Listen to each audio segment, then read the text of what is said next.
Morning! Good morning, guys. I'm sorry, I completely got distracted then and totally forgot to go live. Morning, folks! How's everybody doing? How is the sound and stuff? Because I've moved around again. I've moved around again. But I'm really struggling with the shoulder and everything else and not having enough workspace. So, yeah, I've moved. I think if you've watched this stream for any period of time, you know that I am constantly tweaking this room of mine. It's only little. And we're trying to cram as much as possible in as I can. Jumper matches the background. It does, doesn't it? Yay, let's stand up. Yeah, it's all a rainbow. I love my rainbows. So, yeah, so before I used to stream and I was facing this way and you were down there. And now I've moved you around to the side and I've still got the big work desk that you could see before. But now I'm sitting on the side of it. Good evening, New. Love the background wall. Well, so do I. And I did have quite a few minis up before, but you could never see them because they weren't on camera. And now you can. So my design wall is still right here. This is the wall. So I can still put bits up, but I don't have a camera on that at the moment. And to be honest, I'm leaving it blank just to try and reflect some light back in here because it's really dark. I redecorated my wall. I've basically just brought all the minis together because they've been all over the house, and generally I make things and then they just get dumped to one side. So I've put them on the wall to make me smile when I walk in here, and hopefully I can get on with some proper work and stuff. That's the plan. That is the plan anyway. And as I'm looking at the wall, I'm realising I've got a lot of patterns to write up, but we'll get around to it. Some of it will be patterns, some of it will be blog posts. I don't know. Yes, it's a totally different wall.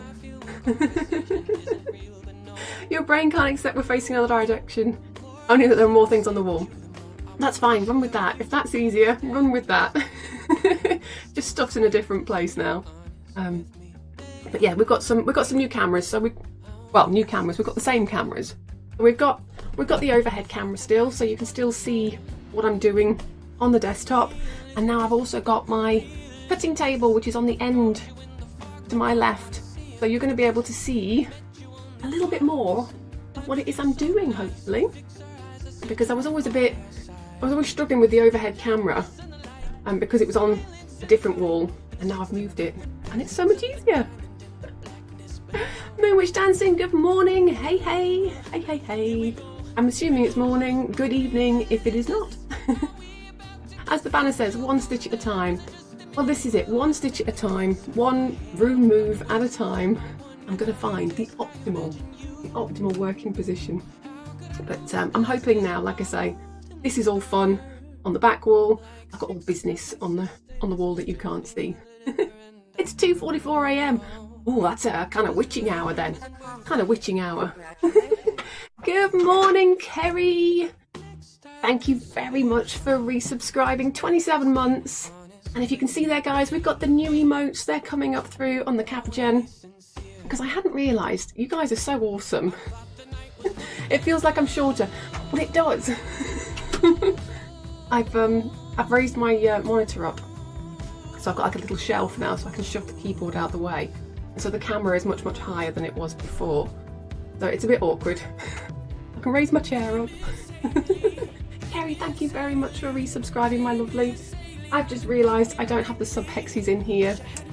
If I can make a note what colour hex you would like, I will do it again at the end of the stream, because we're going to work on our poppy block.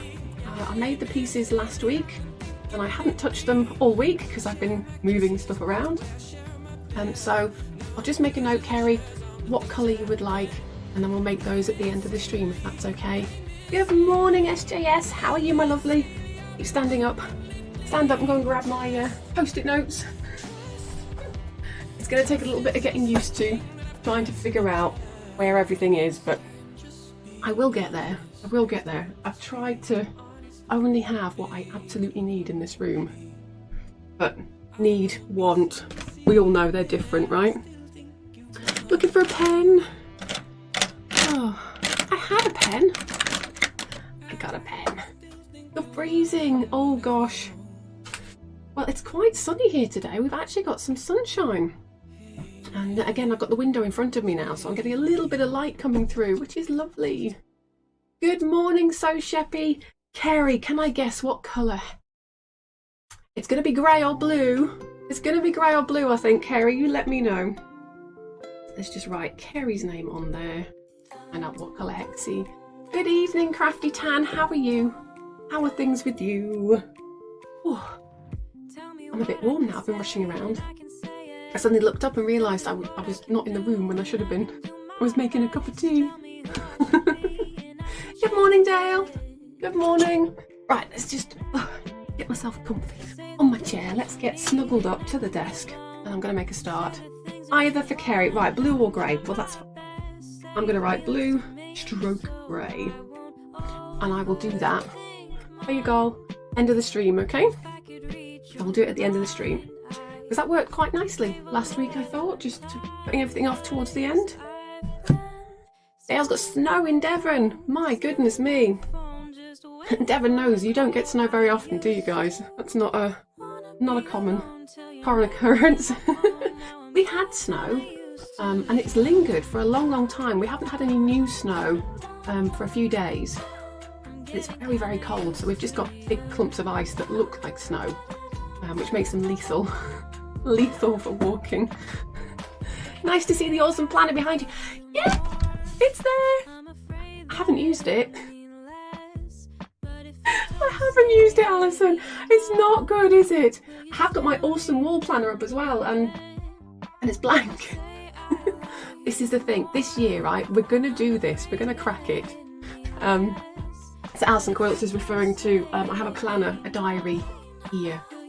Supposedly to help me with my marketing, but what I'm learning is it only helps you if you open it and use it. And again, you guys know I'm terrible at marketing. I hate blowing my own trumpet. I really struggle. I really struggle. So I'm going to try this year, really try to do some marketing and try and you know, I don't know, just get my stuff out there. I want you guys sewing, and I would love it if you would make some of my designs, but more importantly, if you could learn a new skill and do something for yourself. I think that would be great, because it saved my mind.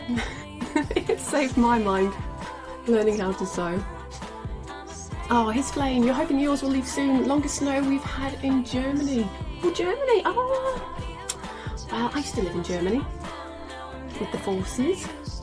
3 times actually I've lived in Germany, 3 different bases. So yeah, I always remember being a lot of snow when I was a kid. I was saying to Hexie Hubby, I can remember as a kid living in Germany, it would start snowing around October time, and I can remember that pretty much being there until about March. I don't know. I'm sure we used to spend, it felt like, half the year with snow, and then coming back to the UK is really disappointing, because unless you live in Scotland, you're not guaranteed snow at all. Tantel, I already convinced you into this quilt. I did, didn't I? I'm so pleased, genuinely. Even if you decide that you don't like English paper piecing, you've tried. And that, I'm super excited about that, because trying is the first thing. Trying is the first thing. Your wall planner is blank as well. Oh, perhaps we should just, well, I have at least marked when I need to release these instalments. We've got that much on there, but that's it. It's been at least 10 years that you had so much snow in Germany. Is it really, Socken? Well, I last lived in Germany, I've got to admit this now, probably 30 years ago. I think I left Germany around, oh my goodness, 87? I think mid-80s. Let's just go with mid-80s. It's been a while, but they are they're my childhood memories, right? So they're the ones I hang on to. Have a look. Moonwitch Dancing lives in Northwest US. Picturing that, okay. My American geography is terrible. I'm getting better. 2 when I left. You're so kind. You're so kind, his claim. There was not. You're getting hammered, so you normally get like 5 inches a year, and storm moving through is up to 11 inches. Oh my goodness. See, I would love that. I know in Scotland, in the Highlands they generally get snow, but I know it's been really, really bad. Up at Braemar in Aberdeenshire, they were saying it's like 40 inches of snow, which is crazy. And Socken is so bored you've finished your block and don't know which one is next, so you can't prepare your pieces. Well, I know. This is kind of the thing though with the block of the month, is I'm not going to give it away. I'm going to write it. So it has to be written. The next instalment is written, but like I say, we're all working along at a reasonable pace, 1 block per month. That said, you could use what you've learnt in this block to maybe make some mug rugs or something. I've got a big version here. There's nothing stopping you maybe making some hexie flowers and making mug rugs, something like that, just to keep you busy. I don't know. Just to keep you busy. But yeah, the next instalment is not due out until the 1st of March, just to give everybody an opportunity to keep up, really. I don't want anyone to feel that they're being left behind, because it can be quite off-putting, especially if you're new and you've never tried this before. You don't want to feel that you're falling behind before you've even started, which is why we're going at this pace. Let's have a gander. Yeah, you see, New loves their rainbow cushion. It does look awesome. I really love the appliqued rainbow on there. It's yeah, it's good. It's really good. Let's have a look. -30 and colder. Oh my gosh, flame. I want to assume that that's Fahrenheit, but it could be Celsius. It could be Celsius. Oh dear me. I think we've got down to about -10, something like that. It has been very, very chilly. So, need a cup of tea. Tantail's a little scared to cut into the fabric. You're going to cut the other shapes you need and at least make the leaves, but struggle with decision making, so you have to pick which fabric will be the petals. Honestly, decision making, it is my biggest problem. I'm with you on that, Tantail. I keep picking out fabrics and then changing my mind. And I'm doing the same with this other quilt that I'm working on kind of for next year. I just keep putting it off. And I've ordered a bunch of new fabric to try a different fabric, which I'm hoping is going to arrive whilst we're on stream. I had the email to say sometime today before 3, which in theory means it could arrive whilst I'm streaming, which will be awesome. But we will have to wait till I've finished what I'm doing before we open it. Oh, Dale would love any colour batik. Dale, I'll add you to the list if that's okay, my lovely. Again, I am going to get cracking in a minute. We'll start stitching some pieces together for our poppy block. So Dale, I'm going to write you on the post-it note. And you would like any colour batik. I can do that. I can do that. I've been working with batiks, actually. I meant to show you, well, I think you saw it, did you see it last week on the back wall? I had the big star quilt that I was working on. I've taken it down, but I'm still chipping away and making myself some little test blocks now. Going back to proper patchwork. It's hard. There were a lot of horrible, nasty seams on the back of that one, so I think we're going to have to, we're going to try something different. But that's simmering away on the back burner. I think it's going to look awesome. I've just got to get going. Just got to find that time, make that time. I have to find it, there's plenty of it, I'm just not using it properly. Oh, new. Used a walking foot for the first time this week and tried free motion quilting too. Oh, wow. Free motion is still something very new to me. It's something I'm trying more. But yeah, it is, it's quite different, isn't it, to walking foot? I find the walking foot I can just get finished quicker. But that's just because I'm comfortable with it and I haven't taken the time to learn the free motion yet. Right, I think we should get cracking. I know Alison is ready, she's got some pieces. I got my pieces from last week, so let's stitch the central poppy flower. Let's stitch the central flower this morning, and then we'll start looking at how we're going to transfer it to the fabric. So Sheppy's here, and I know that you're using a dark fabric, so I've dug out some dark fabric, and I'm going to show you how I tend to transfer quilting designs and applique designs to a dark fabric. it's quite straightforward. Hopefully you've got everything you're going to need to do that, and if not, there are other ways of doing it, but I'll show you the way that I like to do it, and see how you get on. So yeah, let's go to the overheads. We've got everything there. So I'm using matching threads. So I've got a green, a red and a black. I tend to try and match my threads to my pieces wherever possible, just because it does hide those stitches. If I can't, believe it or not, I'll actually go with a white thread, and then I will colour any stitches that I see. I'll colour them in with a Sharpie. I'll just colour them in. But I don't mind my stitches showing. I quite like to see my stitches. So yeah. Don't get hung up on visible stitches, guys. It just means it's handmade, right? So this is the backing that I'm going to be using for this version. It's just a white on white, but I don't need it right now, so I'm just going to move it to one side and get it out the way. What I do need is all my bits. So these are all the bits we made last week. And to start with, we're going to get the 6 rounded petals. Some of them I thread basted. Remember I had a go at thread basting, and some of them I just glue basted because it is quick. I should have 6 petals. Just put those bits there. And my central black one. Let's just do that. And I tend to lay my shapes out in front of me in the way that I'm going to stitch them, because if I have them in a pile I tend to lose them.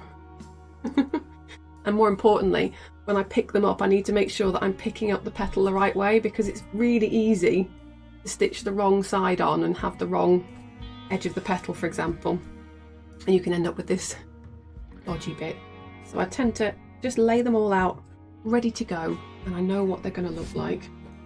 And then because I've got a black, I could just use the red thread and have very, very small stitches, but I think I'll go with the black thread because I'll go with the darker if I have a choice. We need a needle. So for this I tend to use a milliner's needle. I like a nice long fine needle. That's quite a big one, but I'm hoping it's not very visible on stream, is it? It's not very visible. Hopefully you'll be able to see what I'm doing. But again, if you're stitching along with us and you've joined the stitch along, there are videos. I have done little short videos to try and show you how to do the stitching. So I'm just going to run my thread through some beeswax. Just stops it from knotting and tangling. And I try not to have too long a piece of thread, no more than sort of 18 inches, otherwise it will tangle and knot, and I'll have a very unhappy hexadoodle. Just thread that. I'm just going to do a single loop just to tie my needle on. In fact, you know what? I'm going to come back here. I'm going to zoom in a little bit more. I just don't want to make you seasick, so let's just do this now. I've got my new camera. But it's not a new camera, I've moved it, which means it's so much easier for me to access it. I'm just going to hit that button there. I can access it really easily, whereas before I was struggling because I had to have it right up on the ceiling. Turns out I'd got the boom arm on the wall upside down. I fitted it wrong. So I've had to move the boom arm.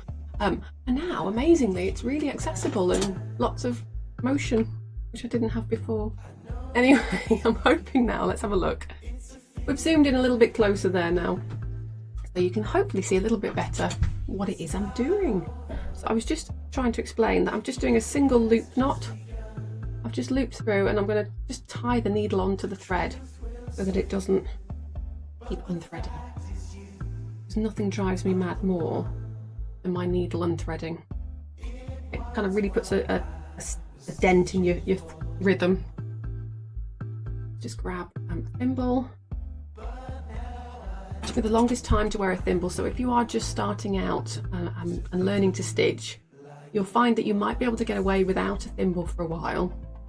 You will get a slightly sore pad on your finger from pushing the needle, but for the longest time I actually used stick-on dots, little stick-on leather dots.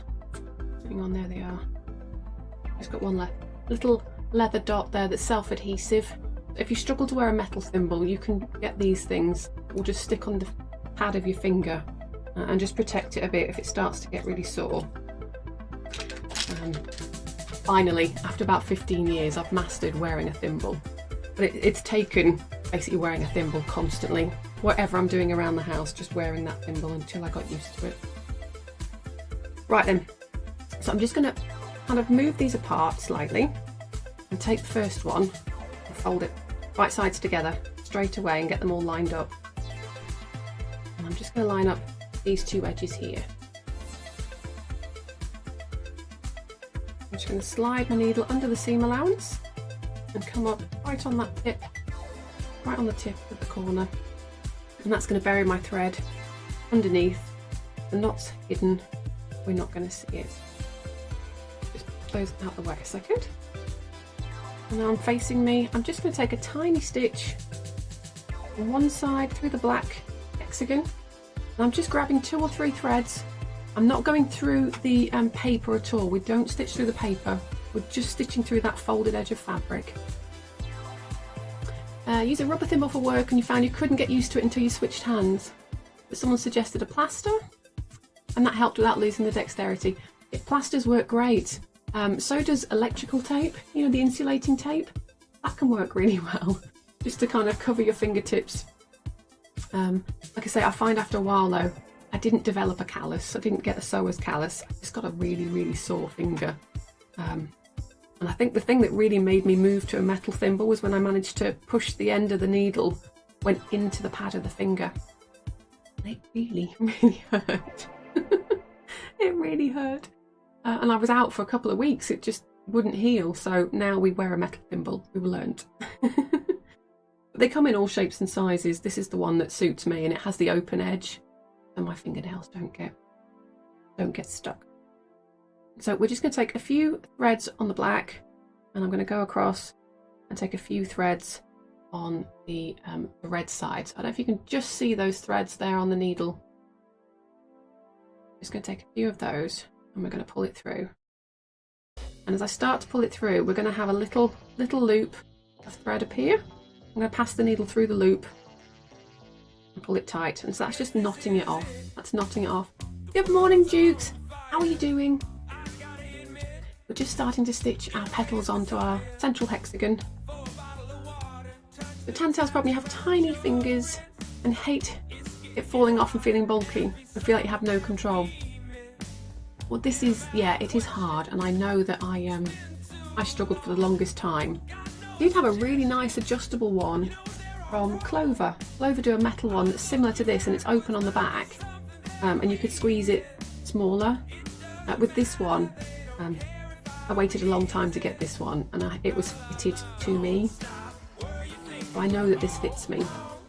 It was a big investment for me to make, and it took me probably 14 years to make the investment. Now I'm just going to carry on. I'm just taking a tiny bite out of each of the pieces.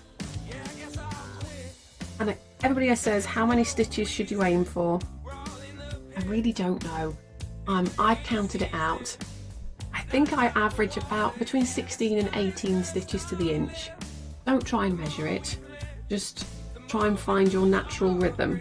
But you want them to be at least 1/8 of an inch apart. Maximum of 1/8 of an inch apart, sorry. You don't know if you could use a thimble, but you've never worked with cloth, just needle, thread and beads. It's probably not as tricky, Moonwitch, I don't know, but I find, because obviously a lot of pushing of the needle through the fabric, but it just gets really sore after a while. And it's supposed to wear off, but I've just found that it doesn't. I'm just going to keep on going. They're no more than 1/8 of an inch apart. I think they're slightly smaller, but I'm guessing if I'm doing 16 to 18 stitches to the inch, they're a 1/16 of an inch apart. But nobody nobody wants to measure that. The quilt I was working on, when I got to do the next border, it wanted me to cut fabric at a 1/16 of an inch. I was not going to do it. We wish you just use your fingernail. Oh wow. Hey, if they'll hold up to it, that's great. Mine won't. Mine won't, they're so soft. But, I've just discovered gel nail polish. Yeah, you know, been playing with gel nail polish and I love it. It makes my nails super strong, so I probably could use my fingernails now, but I never could. Oh dear. A full-time sewist, yeah, you do have to protect the digits. This is the scary thing, right? These are my livelihood. Hopefully one day. I'm just carrying on, taking these tiny stitches. We're coming up to the end. I'm going to stitch right through the corner again. And just like when I came to the front, I'm going to pull it through. Again, I've got that loop. I'm going to pass the needle through the loop. And sometimes I'll pass it through twice. Sometimes I'll just pass it through once. What that's doing is just knotting my thread off at the start and the end of each seam, so that when I come to attach the next one, we start again with a knot. And what it means is, during life of the quilt, if a thread gets broken, we'll only ever unravel this small amount. If I didn't knot any of the thread as I went round, potentially the whole seam could come undone and then it'll be a mess. A lot more to repair. Let's have a look. Oh, Tantel got your nails gel polished for your wedding and you want to do it again? It lasted so well. Well, this is it. I mean, to be fair, looking after my nails and painting my fingernails, because these are my natural nails, it's my self-care, it's what I do. I kind of just take myself away and I'll just paint my fingernails. The only disappointing thing is that this lasts so long that I can't paint my nails every week like I used to. Can't paint them every week, but hopefully we're going to see. I put these on last night, painted it last night. We're going to see how long it lasts. Check back next stream, see if they're still on. Oh, the Dukes, let's have a look. You're done with the applique, you're at a dilemma with hand or machine quilting. Hybrid, do both. Do both.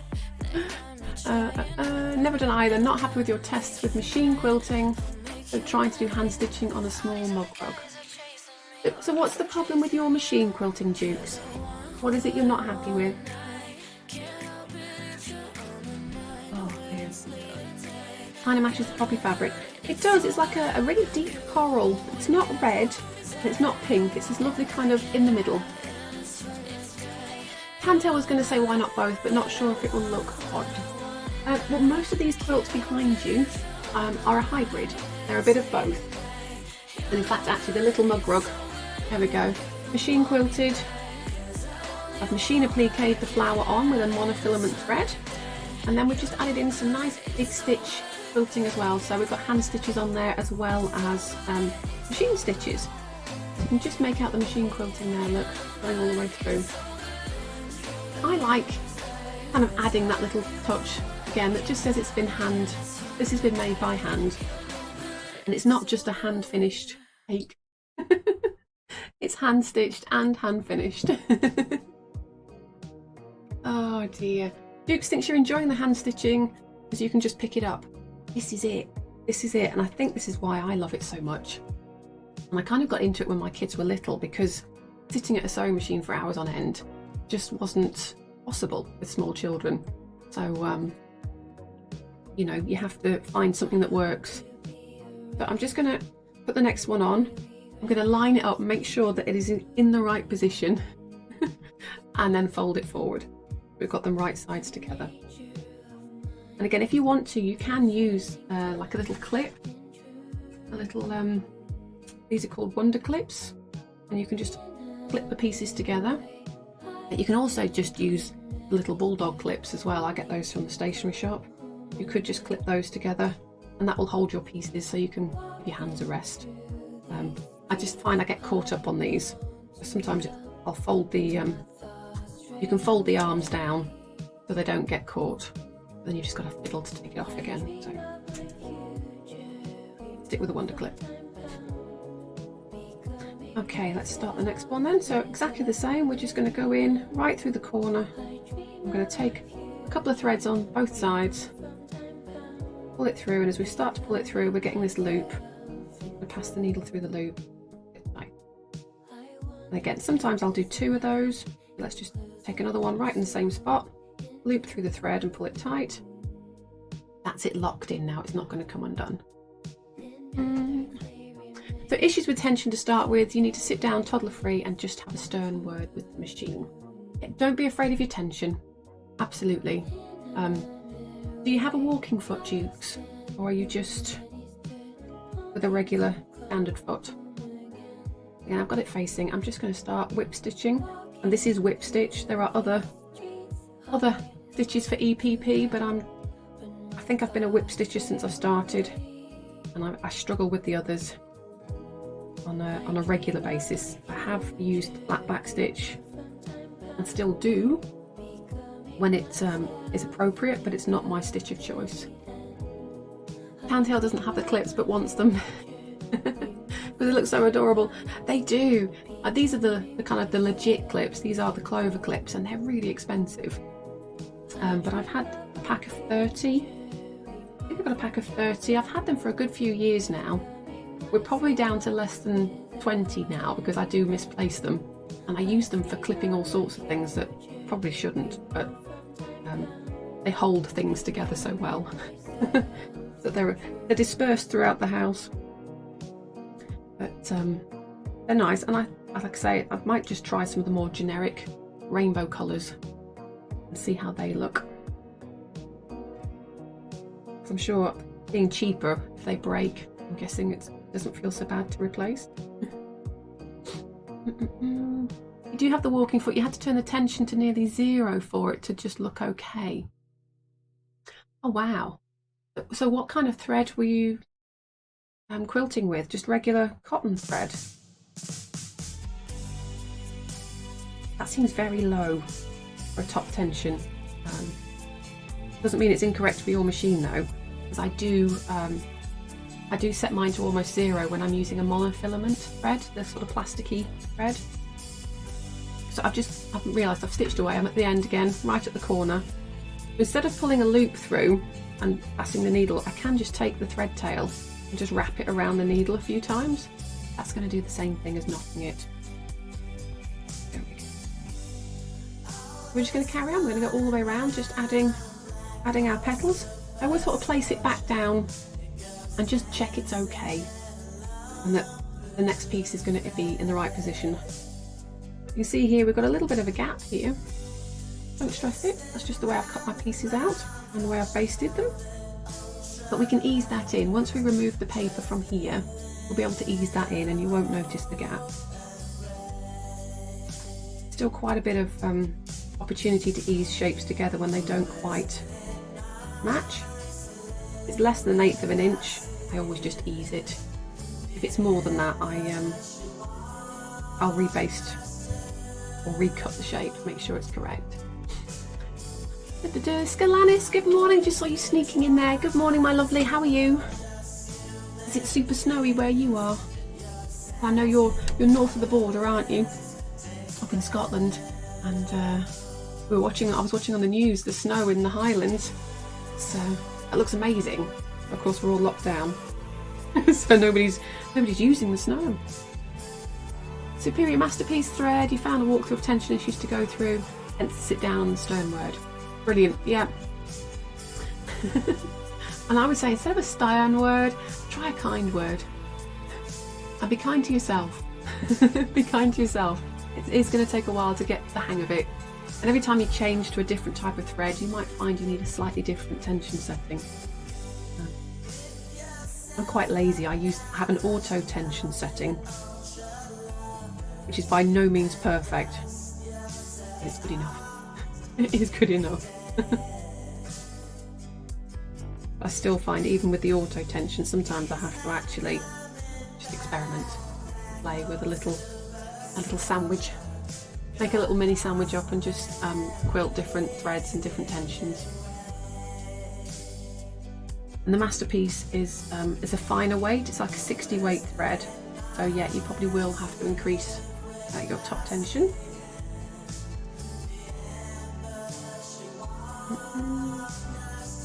Oh, I got the black hexie, but I didn't get the red one. There we go. The reason you end up with visible stitches, guys, when we're doing this, is if your stitches are really sticking out, it's because you're taking too big a bite, too many threads at a time. So you just have to, you're not committed to that stitch until you push that needle all the way through. So if you're not sure, or you feel like you've gone too deep, just take the needle out, try again, just grab a few little bits. Again, let's take that thread tail now. We're going to just wrap it around the needle, just twice, and then pull the needle through. That's put me a little double knot on the end. And there we are, we've got 3 petals on. Huzzah! Oh, you're in Edinburgh, not the Highlands, but the snow you had earlier in the week still hasn't melted, and really quite deep.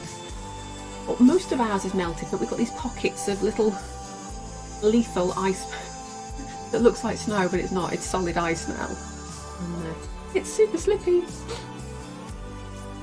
Yeah, I just need to lay it flat, fold it over, double check, triple check, and then stitch it on. Because there's nothing worse than realising you've stitched it on the wrong way round. No, oh, Melbourne's gone into lockdown again. Oh my goodness. Boss announces you can't come into work for the first 3 days of next week. Oh gosh. I'm just going to turn my music down, it's very, very noisy. The old Twitch soundtrack. I'm not sure if I'm enjoying it. Can you please stay and do overtime tonight and get as much as possible done? Oh no. I can't wrap my head around that. Oh dear. Because, yeah, like lockdown is for a reason. It's like these people who rush out to do things before the lockdown comes in, and I just think, but the reason we're locking down is because people are going out and doing stuff. So stop it, go home. So you worked your butt off, and then after another 4 hours they announced that reading the details in the fine print, production of elite sports gear is an exception to the work from home or not at all rule. Oh no. Why is that, I wonder? Is it not because of you're not making tennis outfits, are you? It's not because of the Melbourne Cup? Or is that over now? I don't know. I remember seeing something on the news about tennis. As you can tell, I'm not an avid follower. So you worked your butt off, you did all that overtime, and now you've got to go back into work next week. Damn nugget. Not fun. There we go. Oh, just looped my thread over the point now. I think in the back of my mind, I've got a memory. No, did you say something about pushing the needle with the thread and shredding the thread? Because I do it all the time. I do it all the time. I know that it's the way I thread them, I think. Trying not to push right on the end because it will shred the thread. But then that's usually why I choose to work with a smaller length as well, so that the shredding occurs less often. There must be another way to push the needle. But I think, again, everyone finds their own way. I've seen people push it from the side, but I've never been comfortable with that. I tend to, with my hand quilting, I tend to push right on the pad. Right on the pad. There we are, we're at the other corner, so we've stitched right through the points. And then we're just going to wrap it round, pull it through. You're not entirely sure? No, you have nothing to do with the tennis. I was going to say, I remember you making racing outfits, racing suits. It's the Australian Open, sorry. Melbourne Cup. Is that horse racing? Oh. Showing my complete and utter ignorance. You did talk about shredding the thread with the thimble. I thought you had, but I only have a limited amount of space for chat, so it can go quite quickly and I miss it. Oh no, guys! Defend! Defend, defend! On camera! Good morning, Cerese's Mole and friends. Come on in, you hexy things. Oh dear, welcome. I've moved my room around since you were last here, guys. Welcome to the new quilt cupboard. It's exactly the same quilt cupboard. We've just rotated ourselves. Or I can't do that. There you go. That was my version. A mom dance. Mom dance. Thanks, Tantail. Welcome guys, welcome. If you're new here and you've not been here before, I'm Alison, otherwise known as Hexadoodle, because I make things with hexies. Hexagons are the bestigons, and so on the wall you'll see various little mini quilts, and there's some cushions up on the shelf over there. I love to make stuff, and I love to make it with paper piecing and hexagons. So welcome, come on in. We're just working on this month's it's a stitch along that I'm doing here on Twitch. So if you're a subscriber to my channel, you get the pattern for free. If you're not, you can buy it on the website. And we're stitching along together, and we're learning how to English paper piece, and we're making a beautiful garden quilt. In theory. It is a beautiful quilt. It's an English country garden, and it's inspired by the plants and the things that I managed to grow in my garden over lockdown last year, because I discovered I had semi-green fingers, so I just needed to do something else with my time whilst we were locked down. So there we go. Welcome, and thank you for joining us. I'm going to try and do a shout out. My keyboard is miles away, so bear with me. I'm going to do a quick shout out. I'll let you come on in and see what we're working on. We're making a poppy. I'm making a little poppy here. Let's do that and that. Thank goodness for quick typing. Guys who are here, go and check out Cerise's mole. Another awesome crafter here on Makers and Crafting. And what were you doing, Cerise? What were you making today? Let me know. Let me know in the chit chat as I carry on. I'm just about to add another petal to my quilt here. And this is going to be the central motif for the centre block. Oh, Rosalie, thank you so much for the follow. Welcome on. Hello, Hexie. Welcome to the Hexie crew. Cerise, you're very welcome. You're very welcome. Tell us about what you were working on today. Just line up my next piece. Right sides together. And we're just going to take some teeny tiny whip stitches. Join this petal onto the central hexagon. Working on some cross stitching or some saws. And oh, is that Zobaloo? I'm terrible. I am terrible at pronouncing usernames. I apologise if I got that wrong. Please correct me in the chat. Started to make a cat castle.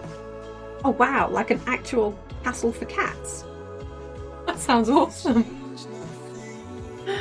Hexie discovered her thumbs weren't entirely black. This is it. This is it, yeah. I've not done too badly.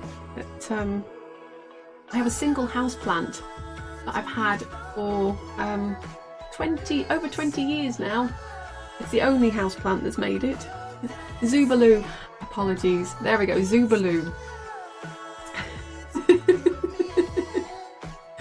I've made worse cock-ups in pronouncing names. I'll share those another day. But, welcome Zubaloo if you're here as well. Hello and welcome. Tell us more about this cat castle. This is I don't have any pets, unless you can count the two small children who are not so small anymore. They're teenagers now. But I don't make them towers or castles. It's a cat tower made from cardboard boxes rather than buying one. That makes perfect sense to me. That makes perfect sense to me, Cerise.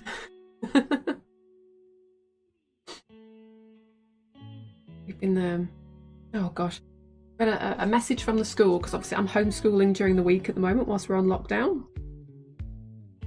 And we had a message a couple of weeks ago to say, save all the cardboard. The children are going to need lots and lots of cardboard. And we've been living basically in a complete fire hazard, as every bit of cardboard that's coming to the house has been stashed to one side so that they can build. One's got to build a Tudor house out of card, and the other one's got to build a marble run. So it'll never get finished. If they're anything like their mother, it'll never get finished. Right, I'm at the end again already. There we go. So we're just going to wrap that thread around twice, make a knot, pull it nice and tight. And we've got another petal on our poppy. It doesn't have to be a poppy. You can use any colour you like. And Socken, who's doing this, has done it all scrappy, so all the petals are different. And it looks lovely. again, and right through the corner. I'm going to wrap it, knot it off, and then we'll stitch down. Interesting school assignment. Well, it is to me. Oh, there we go. That's the thread shredded. Good tongue twister. So that's gone. There we go. So what we'll do, we'll just trim off that end and rethread it. A bit of wax just to protect it for a bit longer. Yeah, I find those sort of assignments interesting. The boys do not. The little one was enjoying the marble run, but he has to, bless him, he always over-engineers everything. Rather than just sticking some cardboard to a piece of paper and having a marble kind of go down, he's created something with a crank and steps so that it's basically going to keep running forever. Except he got bored after he made the sort of crankshaft bit. So now we have a box with some circles attached to a skewer. I always love crafty school assignments. Funny that, really. I should have realised then, but I didn't. I enjoy crafting things. Instead I went off and studied accountancy. Oh, Rosalie, sounds like how you always were with creative assignments. Yeah, I think, to be honest, I'm exactly the same. I have all these huge, wonderful ideas, and I'm going to make this thing that's going to be amazing.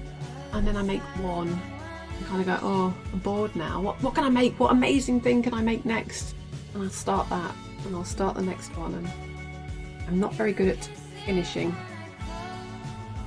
In the quilting world, we call them either PhDs. I like to say I've got quite a few PhDs, which are projects half done. Or again, we have whips. I'm sure it's a phrase used in many different crafts. We have whips, works in progress, or UFOs, unfinished objects. I have quite a collection of all three. Quite a collection of all three. I think most of mine, I don't even think they get to UFO status, really. They are basically not even works in progress. Ideas half started. Has little one discovered the Marble Machine by Wintergarten? He's a one-man band that's played by marbles. Oh my gosh, he's building a one-man band that's played by marbles. No, he hasn't. Yeah, he's been using a lot of YouTube of late, so I shall mention it. There we are. That's the other one on. They're all on. Got all 6 petals are attached. So I'm just going to turn this over and I'm going to bury my thread. I've knotted it off. I'm just going to kind of do a couple of running stitches through the seam allowance only, not through the paper, just the seam allowance. Pull that through and then we can trim it off.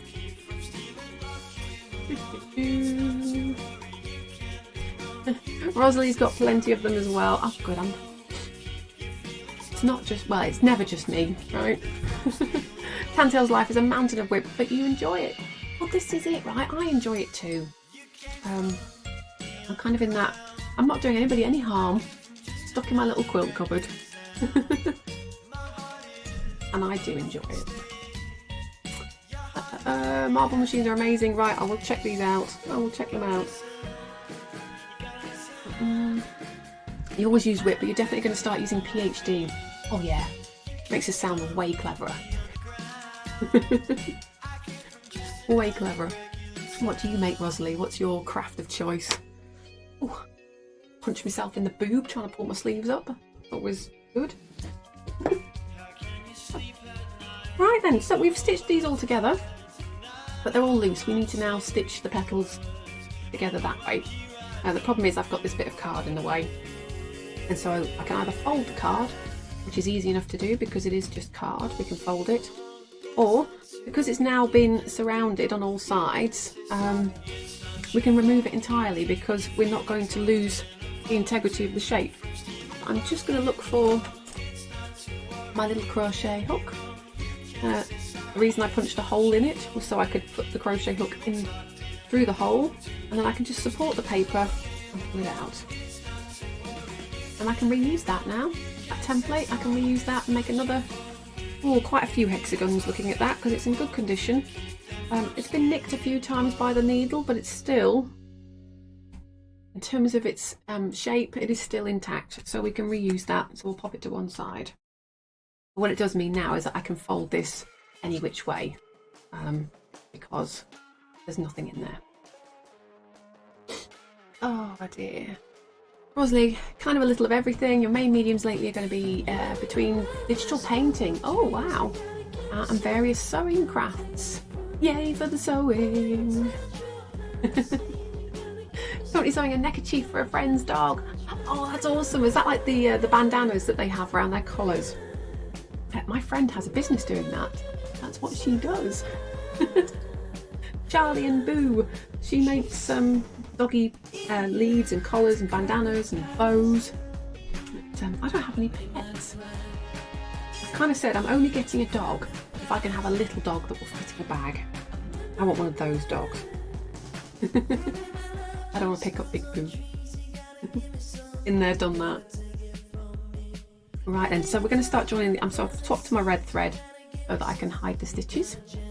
Again, I'm not generally bothered about stitches showing. It is handmade after all. So you can, if you haven't got a matching thread. I normally say, it sounds silly, I say go away with white thread and then I just colour it in. I'll colour it in with a Sharpie if it's really obvious. Oh, I just realised I haven't got my needle ready. Just cut that off now. I don't need any more black. There we are. In the thread bin. So like doggy neckerchiefs on little scruffy terriers. Oh god, can you imagine? Can you imagine? They're so cute. So Sheppy has chihuahuas. Oh my gosh! I would love like a little chihuahua or something. I would carry it around all day. All day. I'd be like a weird middle-aged Legally Blonde. Oh dear, let's have a look. You found a free pattern for one yesterday and have been slowly hand sewing it. Fantastic! Fantastic!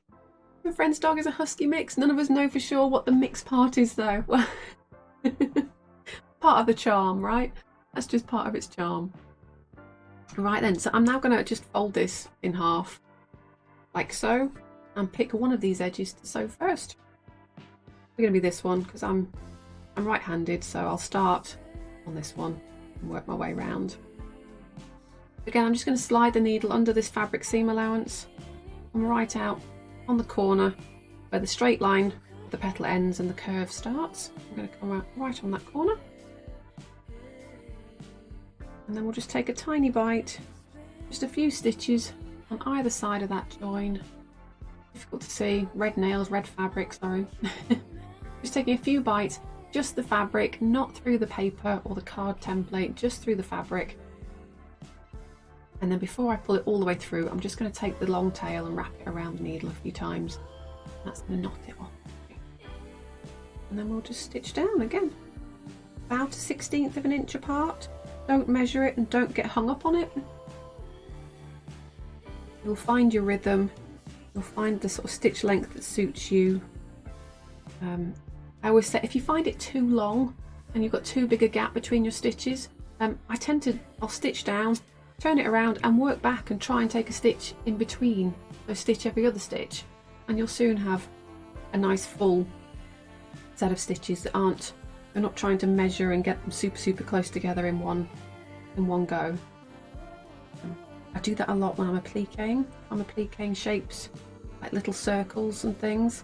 Rather than try and take lots and lots of tiny stitches at once, I'll stitch all the way around the circle once, and then I'll go a second time and try and take a stitch in between my stitches. So I still end up with a nice full stitched circle, but I don't cramp my hands up trying to do it. Let's have a look. Tantail. Remember a lady with 3 Cavalier Spaniels and one was a pup, so she couldn't walk as far as the adults. Oh, and when she was tired, she'd get a ride in the lady's bag. Oh, I'd love it. I would love it. But then I like walking as well, so I end up just dragging a dog around because its little legs wouldn't be able to keep up. Right, we're right down here at the bottom, the last the last point, so we'll take a couple of wraps and pull it through so it's knotted off. And there we go, we've joined the two petals together. You can hardly see my stitches because again we've used matching coloured thread. So I have a choice now. I could cut the thread off. Life's too short for that. I am not going to I'm not going to do that. I'm going to move around. I'm right-handed, so I tend to move anti-clockwise. I'm guessing if you're left-handed, perhaps you'll move clockwise. See what works best for you. I'm going to fold the next one right sides together. I'm not cutting the thread is still attached. I'm going to move back to the outer point. I'm going to go straight up to here, which means there's going to be a long line of thread across the back of the paper template. That is fine. By the time I cut my thread, re-knot it, I'll have wasted the same amount of thread and time, so let's not waste any time. So again, we're just going to wrap that a few times, knot it off.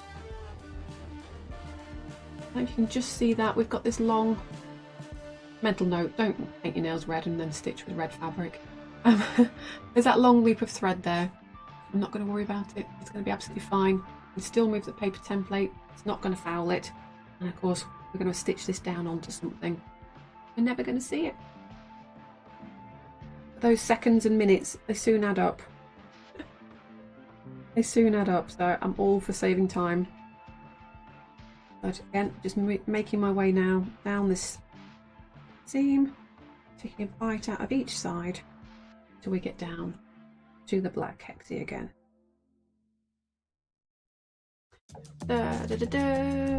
Terriers have they do have incredible energy, you're absolutely right.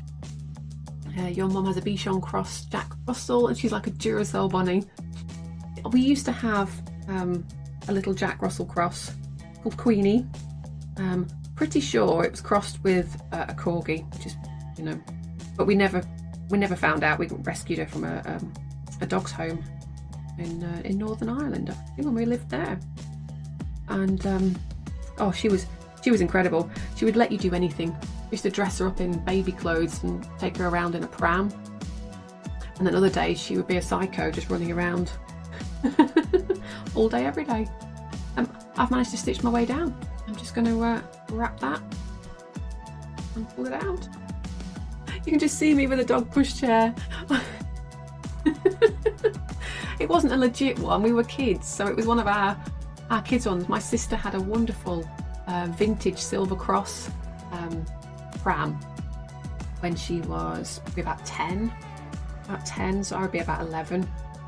So it was like perfect. It looked like a grown-up Silver Cross, but it was a kid's one, and a dog in there with the little bonnet on, and yeah, very sad. But she was lovely. So again, we've got this here. I'm going to go straight up to here. I'm not cutting the thread. I'm just making sure that I knot at the start and stop of each seam. And there we go. We'll just carry on stitching all the way down. Let's have a look. Alison, some of your petals are different lengths. Should you unstick and rebase them? You can. When you say they're different lengths, are we talking about these edges where the petals meet? Because I'll be honest, mine aren't perfect. I do have some difference, but I tend to just, it's where I folded it over. So you can unstick and rebaste, or you can just let it go. In the true Frozen style, let it go, because in the grand scheme of things, it will be fine. It will be fine. So when you come to start stitching them, if it's less than 1/8 of an inch off, you can just ease it in.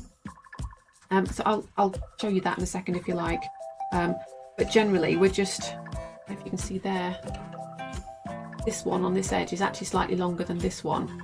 But we'll just pull it and stretch it until it fits. Or make it fit. But just as you would ease a seam with your machine sewing, you know, you pull the top one or push the bottom one under. You do exactly the same with your paper pieces. You can kind of use your fingernail to just ease them in. But give that a try, because that will save you some time. I've always said, I still maintain, I'm an ish quilter. I don't get too hung up on super accurate. because, well, I'd never get anything finished if I did that. But knowing where and how to adjust is kind of key. Yeah, it's just coming through. I'm going to stitch to that last little bit, loop it, pull it. There we go. I don't know if we can see that. They're not perfect. They're certainly going to be good enough. We're going to applique these down yet and then quilt them. We've got other things we can do to it. We can hide it if we're really unhappy with how this looks. We could do a buttonhole stitch all the way around that, and that would hide anything. Well, look, these two, they're a pretty good match. They're a pretty good match. I've got a little lumpy bit right on that corner where I've not quite pulled it over. Fine. Oh, Looper, good morning, good morning. 6:42 and a hot cup in hand. Oh, I've got a slightly lukewarm cup of tea now, but good morning, you hexy thing. And you've just resubscribed 12 months. Woohoo! A whole year. You've been hanging out here, Looper. That's awesome. And so I'm stitching along this morning. So I'm going to just add you to the list, Looper, if I may. Let me know what colour hexie I can make for you. And we're going to do all of those at the end of the stream. Because I've managed to leave my hexies in the living room. Best place to hang out. I've moved again, Looper. I've turned everything around, and now I've got my lovely wall of colour, and you guys can see it rather than me just staring at it all the time. A pink one, no problemo. Let's write you on the post-it note. Pink for Looper. Not on the list. We're doing this after break, which will be coming up very shortly, so hopefully we'll get this poppy finished and then we'll take a break. Still no sign of the magic fabric man. Hope he comes whilst we're on stream, because I really want you to see what I've ordered, because I think it's going to look amazeballs. But who knows? Who knows? Oh dear. How is life with you, Looper? Fabric today, yes. Yes, thank you to everybody who is signing up and subscribing. I spent my Twitch monies on fabric. So I don't very often get a payout from Twitch, but when I do, it's always a, oh, hang on. And so I bought some fabric, and it's really nice fabric, but it's quite expensive fabric for me. So I'm nervous and excited all at the same time. And I had an email to say it should be delivered today between 9 and 3, and I stream between kind of 10 and 2, so we're just fingers crossed it turns up. You're excited to continue your poppy block today? I'm excited. It was looking really good. I have been thinking as well that Looper is a live streamer on YouTube. So Looper does this, but on YouTube instead, and Looper was also stitching along and making this and sharing it with her audience, and got me thinking, I reckon we could do this another way. I think there's a way we could get people who perhaps don't want to hand sew. We could totally do it with machine applique as well. I don't know, because my mum was talking about it. My mum wishes she could do it, but with the arthritis she's just not able to do a lot of hand sewing. But she does do quite a lot of machine embroidery. So then I was thinking, well, surely there's scope to do this as maybe the applique in a hoop type design, machine embroidery in a hoop. That would be one way. Or we just need the outline of the flower. We could cut that out in fusible, with the old fusible appliques. Lots of options. I'm going to experiment. And see if we can do it. Oh, I know it can be done without English paper piecing. It's just that English paper piecing is what I do. No, I'm just going to go back to overhead so you can see what I'm stitching. Nu is trying to decide if I'm too tired to turn around and work on the needling quilt on the machine, or if we should just sit here, listen and stare. Your call. I quite often start watching streams with the sewing machine, but obviously then I end up stopping because I can't type and sew, and I end up just watching. You are free to do whatever you want to do. yeah, we're going to go here. My brain just had a little moment. Got a little bit fuzzy. Let's go up here. Carry embroidery machine applique. Yes, that's what I was thinking. Like, this would be totally doable. Because none of the pieces are actually that big. None of the pieces are that big. So my embroidery machine, I think the biggest hoop, only because I don't have the Giga hoop, I only have the B hoop for my machine, which is 5x7. I might be able to stitch this out. In fact, stuff you do at work will make that quite possible to machine quilty. Yeah, well, I was thinking this, I just don't know enough about it. But in my head I'm thinking, well, you slap a bit of red fabric on and it would go round and stitch, and then you would trim it back with those funny like duckbill scissors, can't you? Trim it back, and then you could set it off a second time and it would do like a satin stitch all the way around the end. That's how it works in my head.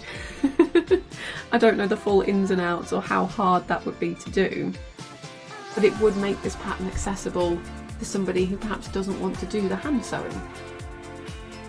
And I know we talked about like cross stitching it and so many options. There's so many options. It's just whether or not it can be done and if people would want it to be done. I know a lot of people have embroidery machines these days, and my mum is really getting into that because she's struggling now with the hand sewing.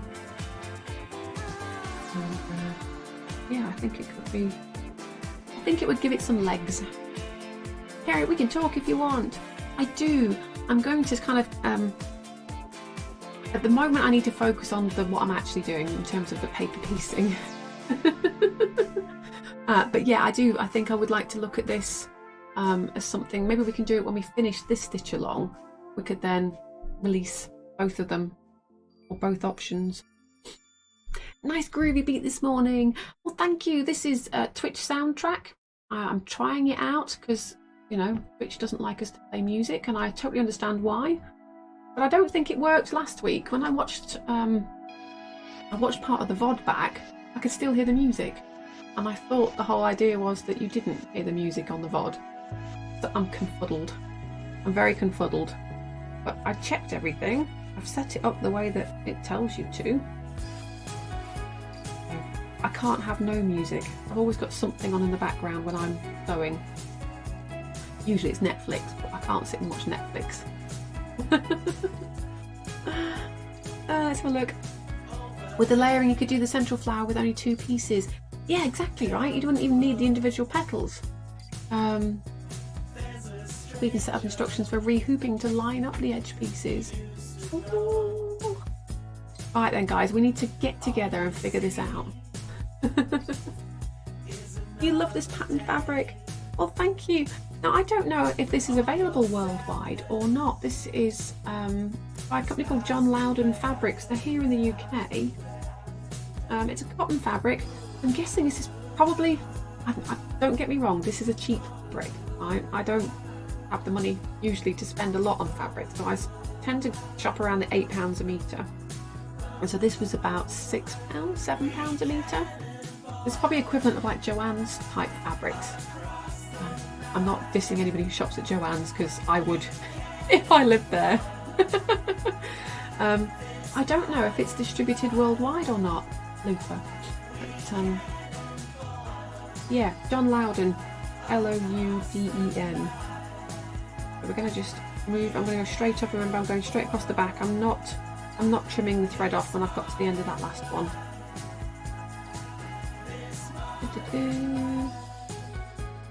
There we go. Just do that, and pass it through. I think I'm going to run out of thread. Hopefully I'm going to get to the end of this. Let's see. So I won't need to rehoop, do it in one. Brilliant. Well, we'll, like I say, it's just on the back of my mind. It's something to explore. It's not my jam, but I know that it will appeal to lots of people. Like I said, I think my mum really wants to make one, but doesn't want to do hand sewing because she can't necessarily grip. Oh, my thread is getting very short.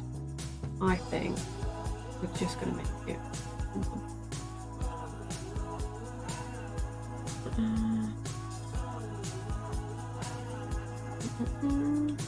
You can be able to do the whole of each panel, which is larger than 5x7. Yeah, this is gonna, I think it's gonna be larger. Again, I don't know what if there is a standard size. I know that I've only got a 5x7. I think I can get what's called a giga hoop for my machine.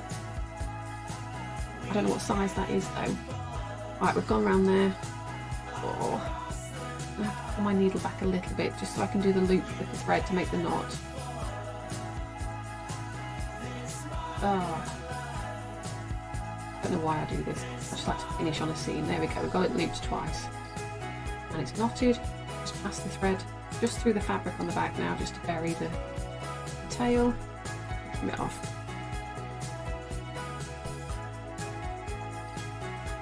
I'm not sure if it helps. It's John Loudon Flutter and available on Amazon in the UK. Oh wow, on Amazon. I bought mine, let me think, I ordered it from a few places, so I had some from Lady So-and-so, and I also had some more from Doughty's online as well. But, yeah, I'm experimenting with lots of different companies to see who's good and who's not so good on their online delivery. Oh, actually, and the Fabric Guild as well. The Fabric Guild in Leicester. They were very good. They were very good. Croft Mill. They used to be a really good. You used to send off for a catalogue from Croft Mill. It would come with pages and pages of stuff you could flick through. Kerry's got the Giga Hoop. You have the Elna. So you've basically got a Janome. I think they're both the sort of same, aren't they? But not much bigger. No worries, well my mum, like I say, has invested. Oh, I can see a red van. There's a red van outside. Wait for it, wait for it. Ah, I'll be back, I'll be back. Oh, Hexy Hubby's got it.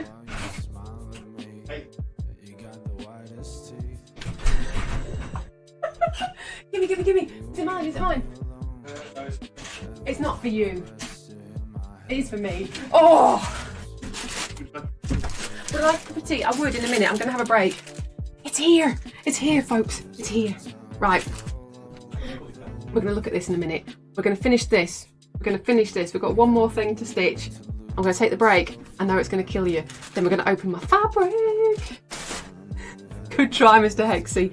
Honestly, there's nothing but pull my leg. Nothing but pull my leg. Right then, I'm just going to go to overhead. Let's finish this petal.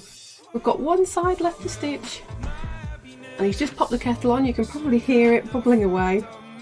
We'll make a fresh cup of tea. We'll all go and stretch our legs. And then we'll have a look at the fabrics. I don't know why I cut such a huge length of thread. Just normal. Cut, like I say, between 14 and 18 inches of thread is what I tend to work with. Oh my gosh. And I always thread the end that I've cut off. Thread tends to have like a nap. So the end that I've cut is what I knot. And the end that I pull on is what I put through the needle. There we go. That's willpower. It is. I also feel like I have an obligation to you guys to get you through stitching a flower together, right? So again, they do just about meet up. Let's fold that in half. Needle under the seam allowance. There's a bit of glue. We can just wiggle the needle to loosen the glue. Come right out on that point. And stitch it together. Tantal, you've posted the fat quarters you got in Discord. You got far too many to choose from. Oh no. This is the worst. I think sometimes you can paralyse yourself with too much choice, right? I think that's what I've done with that fabric. But anyway. Stitch. Stitchy. Oh. Right then. We're nearly there. And I am sorry that I'm going to take a break before I open it, but I really need a break.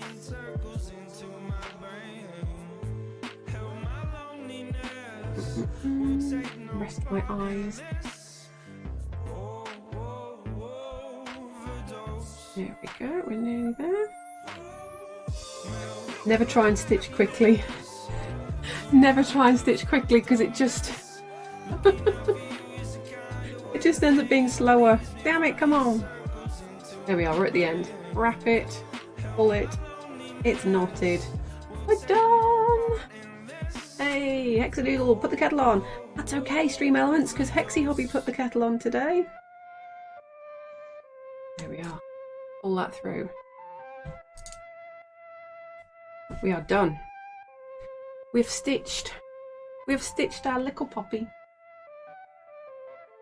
And then we've got all our leaves here. We also made last week lots and lots of leaves in 2 different sizes. So we will be ready to start applique after the break. But before that, we're going to look at the fabrics. We will look at the fabrics before that, because we've had a lovely big squishy come through the door from Lovely Jubbly Fabrics. Lovely Jubbly. So I can't wait. I cannot wait. After the fabric show, yes, after the fabric show. There we go. Hopefully, if you've been stitching along with me, Alison, I don't know if you've finished yet. Don't feel that you have to. But hopefully it's going to look something like that when you're done. And yeah, I'm going to go. I'm going to take my break, because the sooner I go, the sooner I come back, right? I will see you all in about 10 minutes, guys. Go and have a stretch, roll those shoulders, have a bathroom break if you need one. I do. And I'll see you in 10 minutes. Please. Right then, let's get back in the game. What were we doing? You're not going anywhere. I'm not going anywhere either. So we're all good. We're going to come back now. I've got the poppy is assembled. The leaves are all basted and good to go. So what we need to do now is start appliquing. So Sheppy, I don't know if you're still here. I'm going to look at how you transfer the applique design that you were sent to the light coloured fabric first, and then we'll look at the dark. So I might not get to stitching today, actually doing the applique stitch. If you want me to, let me know, and I will at least stitch down a hexagon or something so you can see the applique and applique stitch. Otherwise we'll make sure we get the dark background markings done, because that's something that's quite important. For those of you that are going with dark backgrounds, I'm going to plug in the iron. Let's plug in the iron and let's get to the overhead camera. There we are. Managed to blow all the electrics in the house the other day with the iron. I was using the big iron. The big iron now. I was using the big iron and I managed to blow like everything. It wasn't even just the trip switch in the kitchen. I had to go out. Actually, we had to go outside to the full electric cabinet. So I'm a bit nervous about plugging irons in at the moment. Next sub project, 1-inch hexies. Yes. Or we could always. We could do pieced hexies and just add them into the 2-inch hexie project, Kerry. We could just add some half hexies around the outside and things. Too many ideas. Too many ideas. Oh, I've got itchy nose. Does that mean an argument? Is that an argument? Oh, hope not. I hope not. Right then, I'm going to look quickly at appliquing onto the light background, and then I'm going to move onto the dark background. I've picked out this really nice kind of ombre dark. It was the darkest dark I'd got that was solid. So hopefully this is going to work for the demonstration purposes for Sheppy.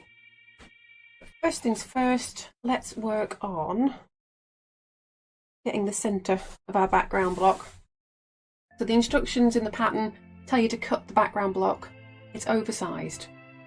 So I'm making it very, very big because we're going to be appliquing it by hand, and that can cause things to shrink a bit. And then we're also going to be quilting, because this is quilt as you go. So we're going to make this quilt in small chunks and join those small chunks together to make a big quilt. Much easier to handle. So I've just folded it in half and I'm pressing it. I'm going to fold it in half again and I'm going to press it again. And I'm doing that so that I can find the centre point, and I can also mark, if you like, the 4 quadrants of quilt block. There we go. Burny, burny, hot, hot. And there we go. So if we open this out now, hopefully you'll be able to see on stream. I haven't pre-washed my fabric, guys. I have committed the cardinal sin. It's not pre-washed.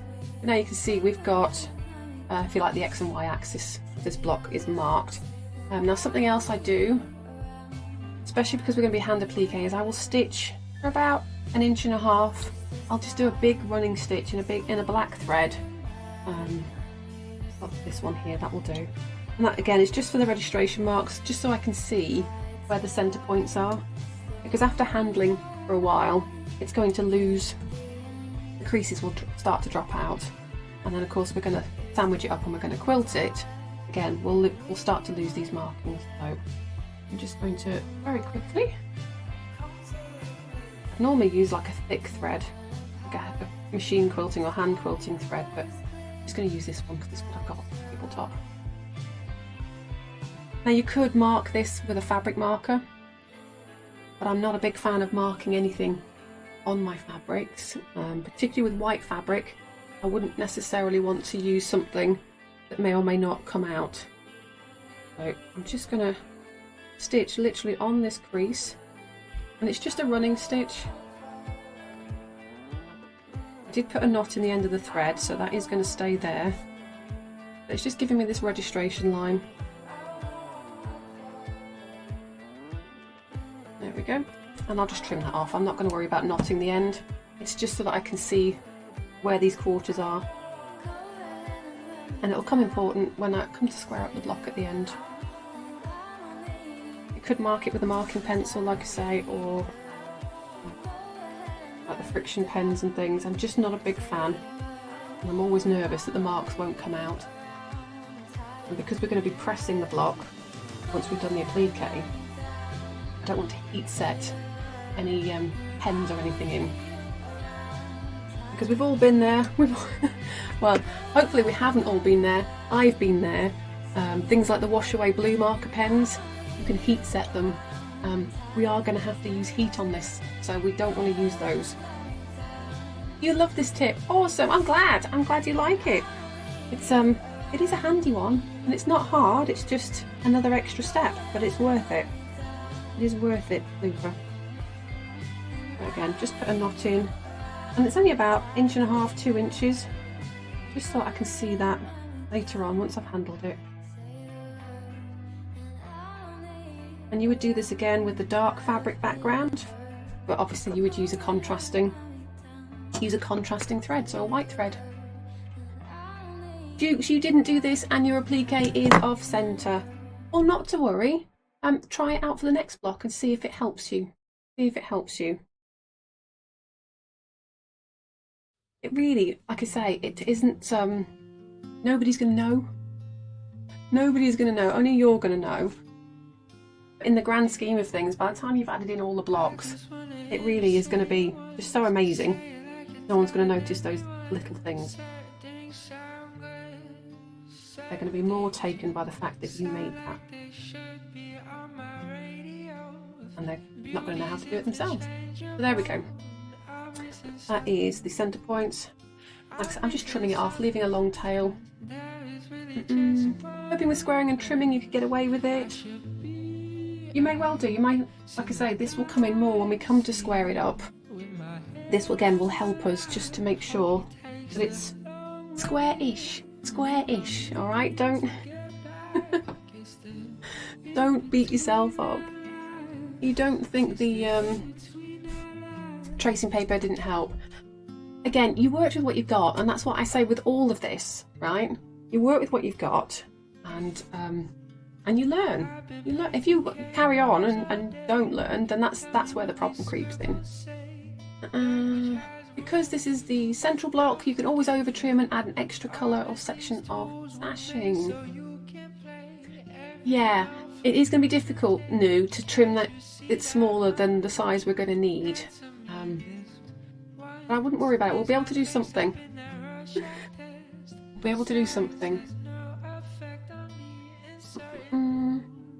Right then, so I've got my centre block and the centre lines.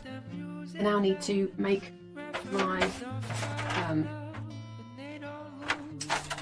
my placement thing. So in the pattern you get, let me just find it, so this is the one I've already made up, but you get your applique things. Applique things, I'm getting there, block placement guides, so there's 4 of them. There's 4 of them, and they're actually all the same, just mirrored and flipped, transposed, but basically I want you to cut them out. I've left you this grey area here, and I don't want you to trim that grey area off. I'll make another one up now to show you. I don't want you to trim the grey area off because that's actually what we use for applying our glue. So I glued this area of the paper and then lined up solid lines, and it just means that you've got space for gluing and adjusting. I've had too many patterns where they have you cut out the exact square, but by the time you've put the pieces together they can be a little bit off and it doesn't quite work, whereas this way you do end up with a perfectly square background. You've got that space to apply either a glue stick or sellotape, scotch tape. It's just easier. It's just easier. So this is what it should look like when you're done. And again, they are all marked, so you know which piece should go where. Top right, top left, bottom left, bottom right. And all I'm going to do in terms of the light coloured background is I'm just going to put this underneath that background fabric. I'm just going to shift those bits out of the way a second. And if you're working on a hard surface, I would tape it. Use some painter's tape, some masking tape, just tape it down. I'm on a soft surface, so I'm just going to pin my paper pattern down. And it's not a super soft, this is just my pressing mat. So let's just tape these down. I'm going to go and scream at a child in a minute because somebody is playing Apex. They are bouncing up and down. Hopefully you can't hear it on the... I love my son, I do. He's just, he's like, if you play a racing game, he steers, right, whilst he's holding the controller. And when he plays Apex, he gets very stressed, and so he jumps up and down. But it sounds like he's coming through the roof. So hopefully you can see on camera, look, I can see through my light background. I'm on focus, camera, focus. I can see through my light background. Now, the pattern sheet, unfortunately, the limitations of home printing means it's not as big as your background square. But I didn't want you to have to print out like 12 pages when all the pertinent information is on 4.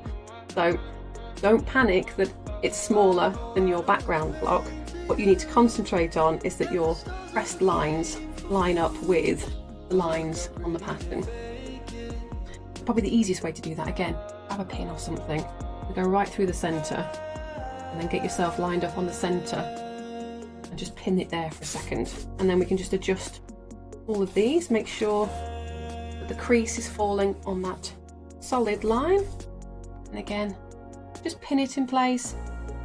If you're working on a hard desktop, use some tape, like I say, masking tape or something that's not going to be too damaging.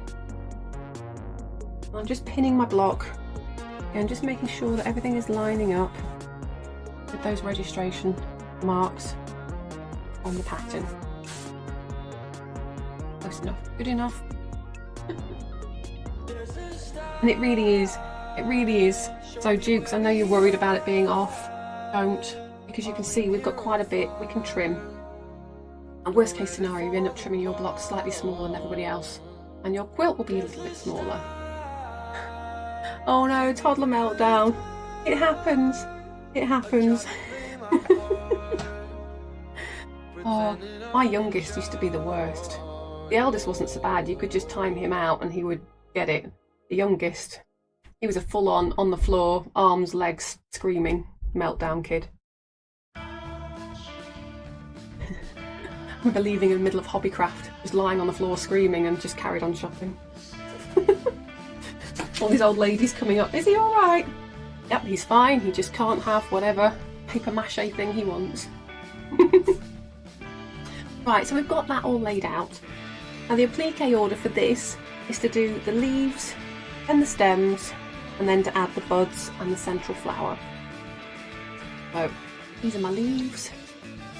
Now again, if you're going to machine applique these, you'll want to remove your papers first. If you're going to hand applique, I'd leave the paper in, because it gives you a nice guide to be able to stitch right across the edge without actually losing this lovely smooth edge that you've got. So I tend to leave the paper in if I'm hand appliquing. I take the paper out if I'm machine appliquing. And all we're doing is we're using this placement guide just to give us an idea of where to position the leaf. And then we can glue that down. You've seen me use it, you know I love it. Glue based it. That is the one that I would use for this. But if you haven't got it, and you have got a Soline glue pen, you could use the Soline glue pen, that will work. You could just run it around the seam allowance on the fabric, like so, and then pop it down. And again, don't get hung up on it being in exactly the position that it is on the template sheet. It will be okay if it's not exactly right. You'll notice I've left the flags out. I've done it on purpose so that I can tuck these under with my needle when I come round to stitch it. I can tuck them under. In fact, I'm actually going to sweep it that way. Knowing how I stitch, I'm going to turn it the other way. And what I will do is I will stitch at least this leaf down so I can show you why I've got those flags pointing this way. Otherwise, I would suggest that you glue back the flags before you start stitching. Again, we've got that little flap of fabric. Just pop some glue on your glue pen on there. Hold it back behind the shape. So that you get that nice pointy edge on your leaf. And it's just another one of those extra steps. It's entirely up to you which one you do. If you plan to machine applique though, I would do this. I would glue back those tips now so that they are out of the way. If you want to hand applique, you can do either. You can glue them back, or you can leave them loose and then sweep them under with a needle. Just use the glue pen.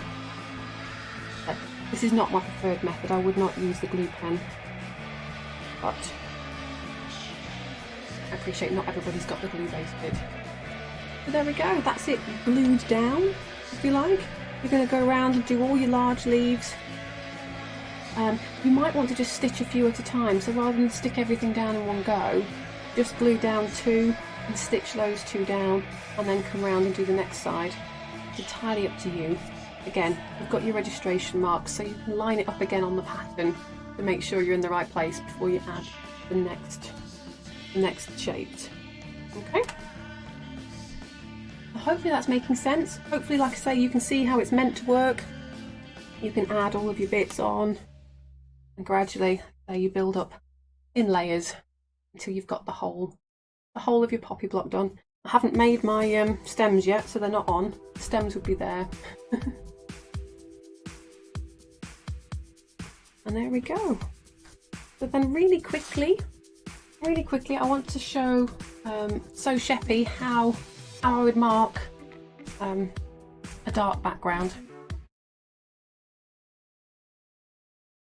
Option 2, and it's the one I use most often, is freezer paper. And you might be familiar with this if you've done any kind of embroidery, but it's a prick and pounce method.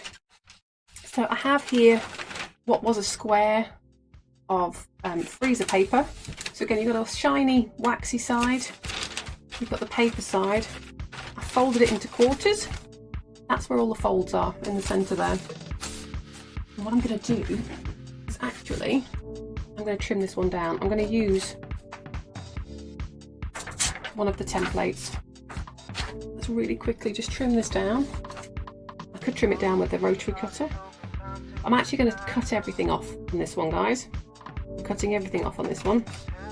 And you only need to do it on one.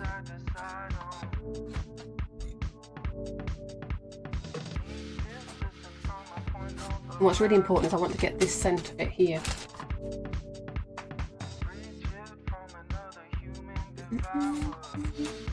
Talk amongst yourselves. I'm getting there. There we go. And so what I'm going to do is, let's just double check where I'm at. When I come to open this out, just want to make sure that I'm going to position this correctly. I think this is the correct way. I'm going to line this up so that the centre is in line with the folded edges. There's a folds down there and there's the folds down there. And again, probably what I'll do here is just pin it. I'm going to pin through into my softish ironing surface that's on my desk. You're all watching and learning. Oh God, I always freak out when I do this, when I do it live. And that, oh no, what if I get it wrong? What if you don't? Jukes, the nice thing is, this is recorded. You can watch it for at least 2 weeks. I do also record all of my streams, so they're all hidden on my hard drive somewhere. And you might enjoy this one, Jukes, because now we get to stab. Repeatedly, we get to stab something. So it's great for venting frustration. So I'm going to use a tailor's awl. This has got a stabby thing on the end. Oh dear. If I do it wrong, you learn how not to do it. Absolutely. So we can use a stabby awl. We could use, she's looking furiously for even a blunt, like a blunt sewing machine needle, one that's done enough, a few hours. You could use this if you wanted to, and your machine will let you. You could actually stitch over this with your sewing machine, just with no thread in it. The problem is my sewing machine is really clever. And it's a little too clever because it won't allow me to run with no thread in it. So it'll take 7 stitches and it'll beep to say, oh, I think your thread snapped. Your thread snapped, love. You need to you need to rethread it. And actually I want to say to it, no I don't. I'm trying to stitch with no thread right now. So instead we're going to use a stabby thing. Stabby things are good. They can cause blood to leak, but we're not going full psycho. We will be measured. We're measured. But I'm going to just stab through the paper, and I'm going through all the layers of the papers. And I wouldn't normally have my background fabric here, by the way. I would have moved that, but I didn't. I'm stabbing through all the layers, and about 1/8 of an inch apart. About 1/8 of an inch. I'm not going all the way. And so we just need to go through and just stab along these lines at a reasonably uniform rate. Don't worry about it too much. It's not perfectly uniform. You'll see why. So I'm just going to get this outline of the flower stabbed here.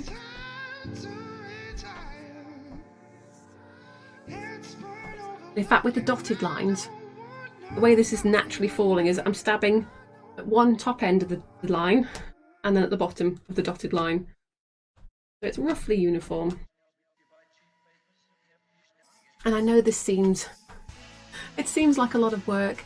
It is a lot of work, but you do it once and then you have this template. And I will use this method for machine quilting designs and ideas as well. So if I want to do a motif like, I don't know, a feathered wreath or something, and I don't have a stencil, well, I can just print it out onto paper and then make my own stencil this way. Let's just go along here quickly. We'll get a leaf in as well. The best bit's coming up. And Jukes, you'll definitely be able to do this. We need some baby powder, guys. Well, I use baby powder. You could maybe use some other powdered substance. I'm not going to speculate what. Not an expensive powdered substance. So baby powder, icing sugar perhaps. Icing sugar might work, although I'd be a little bit worried about stickiness and getting sugar on anything. This stems back to my time as a kid spilling sugar water on the floor and having an army of ants in the living room in the morning. So I tend to avoid using sugar for anything. Icing sugar for the wing. Chalk if you have it, Looper. Not something that I can get hold of easily. I definitely always have icing sugar in the house, and I definitely always have baby powder, even though I don't have babies anymore, because baby powder. And I love the smell. I love the smell. But imagine I've gone all the way around and I've stabbed holes in all of this shape. When I pull it back, look, you can see we've perforated through the freezer paper as well. It was paper side up. Okay, remember there's two sides to freezer paper. We have got the waxy shiny side and we've got the papery side. Rock climbers. Well, yes, if you're an English paper piecing rock climber, by all means, or weightlifting I suppose, they would all have powdered chalk. Hadn't thought of that. Powdered chalk then, if you can get it. I use baby powder, because I can get that. And if I open this out now, see we're opening the folds, you can see, it's noisy, sorry. Oh, Mr. Microphone, let's just go over there and do it.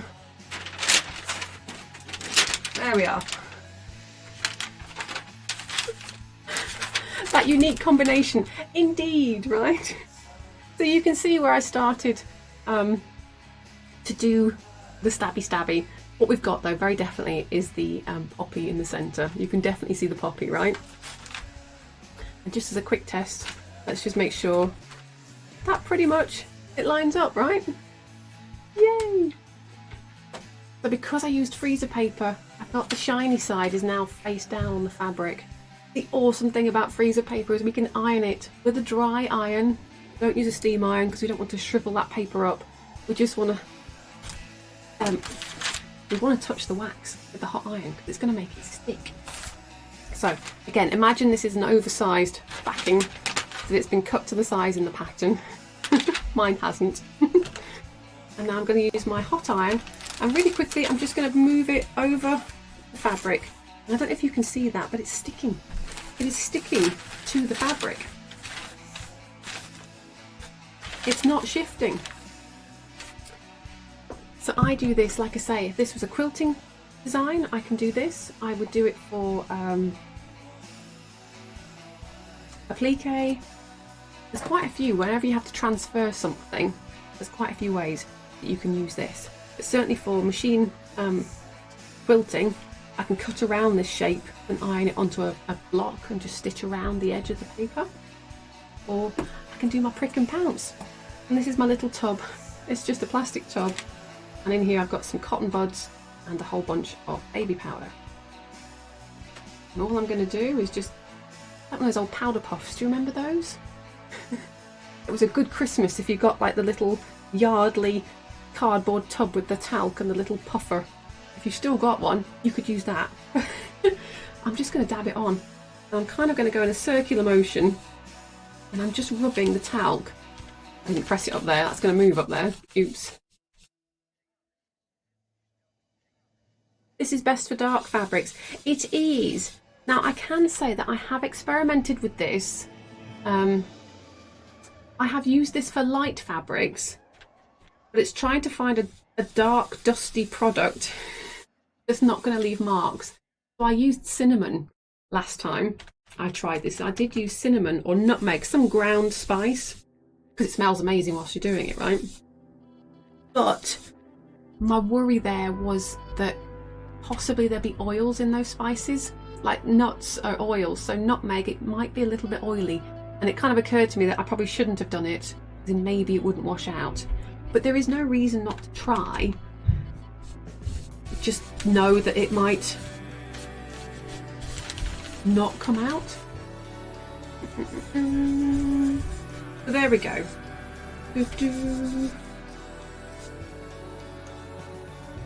I've rubbed all the way over it, which you can kind of tell because you can barely see the lines now, right? And because I pressed it, in the majority of places, I didn't press up here, so it's still loose. Because I pressed it, it shouldn't have moved. Don't worry, Dukes, I've got you. I've got your back. I will post you out the printouts for next time.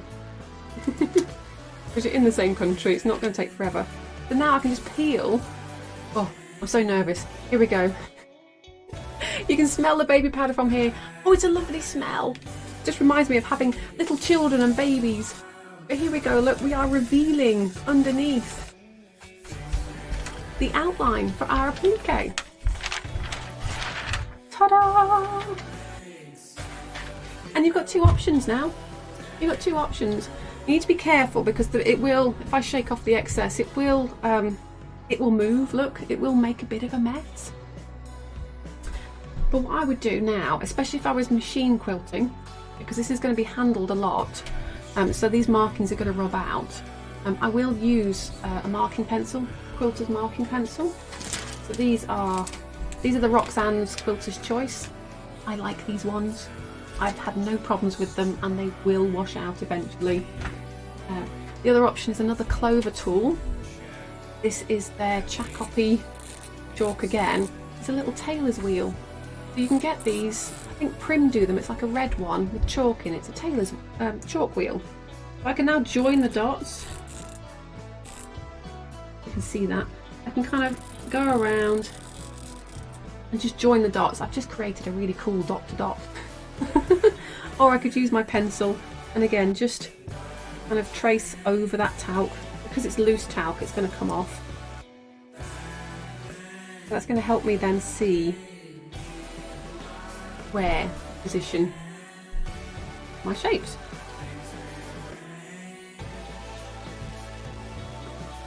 And now if I rub that chalk away, the talc away, now it's baby talc, right? We put it on our kids' bums.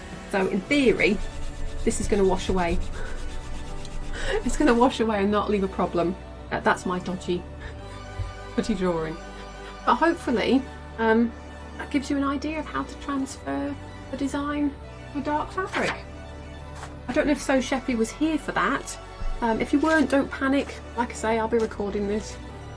I'll pop it up in the Facebook group for later. But now you can see, look, I've got to line that up. It fits-ish. Obviously I did that really, really quickly. I didn't spend my time marking it out particularly well.